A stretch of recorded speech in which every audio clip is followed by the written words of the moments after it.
How many times when God will visit you, He will visit you nga surprise. Handa nga ibagbaga no kaano. Just like the rapture, it is a surprise. So nga, ano yung tarami din tayo?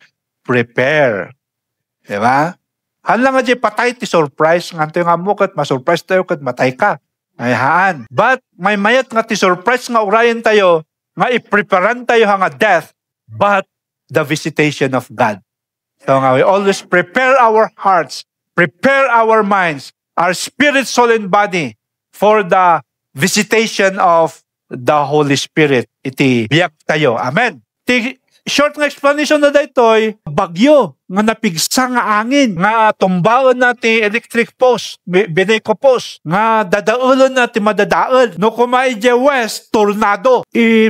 Tayab na ti ilipante, bagutan na iti kayo, iti trees, okay? Get ado ti distraction. So, no, kasjay, makita tayo nga there is full of power. When the Spirit of God came, like a rushing mighty wind, very, very full ti power na.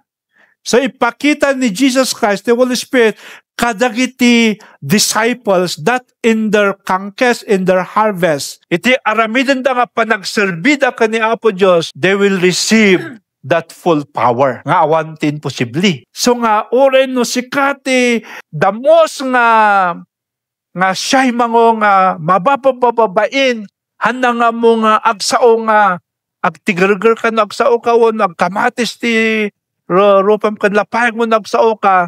When you receive that power, grabe, it is just the opposite. Because you receive that full power.